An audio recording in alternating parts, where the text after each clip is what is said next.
masikip din yung ano, yung daanan, yung passage nila na masikip dito. So kung gusto nilang itiklop, pwede nila siyang itiklop. Ito, meron siyang paa. Yan, ano, papakita natin yan. Ito to, meron siyang paa, lagyan na ng paday. Ito, nakapin lang siya, pwede siyang i-fold.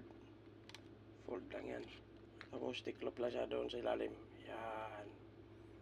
So kung hindi naman ginagamit, nakatiklop lang siya, ganyan lang siya. Yan. Doon sa mga open bulwark na masikip, ito yung style na maganda. Okay.